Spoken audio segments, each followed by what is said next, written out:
বাংলাদেশের সংখ্যালঘু সম্প্রদায়ের উপর আক্রমণ বন্ধ করতে হবে।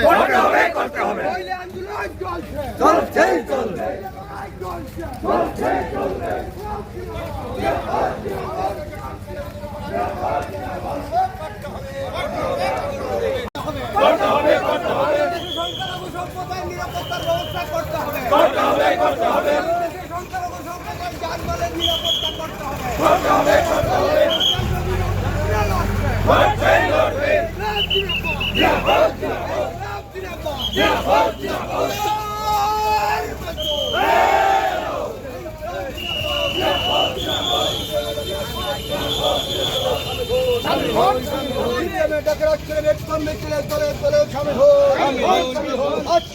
হিন্দু মৌলবাদ হোক, সে মুসলিম মৌলবাদ হোক, সে খ্রিস্টান মৌলবাদ হোক, আমরা সমস্ত মৌলবাদের বিরুদ্ধে।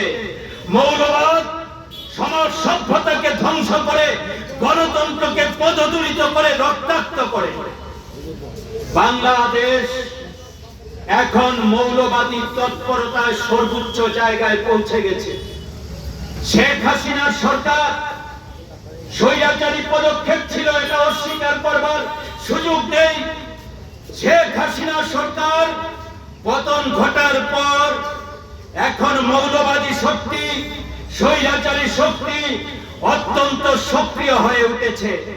প্রকাশ্যে তারা যেমন খুশি অগণতান্ত্রিক, সাম্প্রদায়িক, সংবিধান বিরোধী, ধর্মনিরপেক্ষতার বিরোধী কার্যকলাপ চালিয়ে যাচ্ছেন।